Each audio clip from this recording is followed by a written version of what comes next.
జన్నారం మండలంలోని వివిధ అటవీ క్షేత్రాలలో నీటి ఇబ్బంది ఏర్పడటంతో వన్యప్రాణులు వెలువెలలాడుతున్నాయి.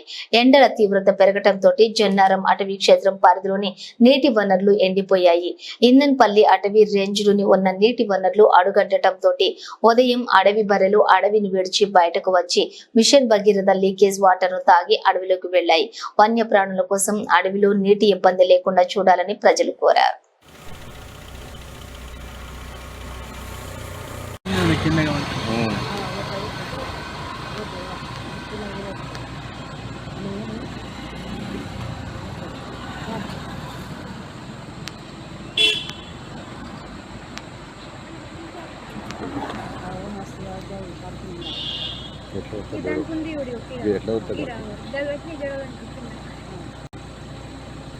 మొత్తం నీళ్ళ కాలు చేసినట్టు దాన్ని నీళ్ళు తాగట్లే ఉన్నది. స్టార్ట్ చేసాడు అది తాగొచ్చు కదా పాపం.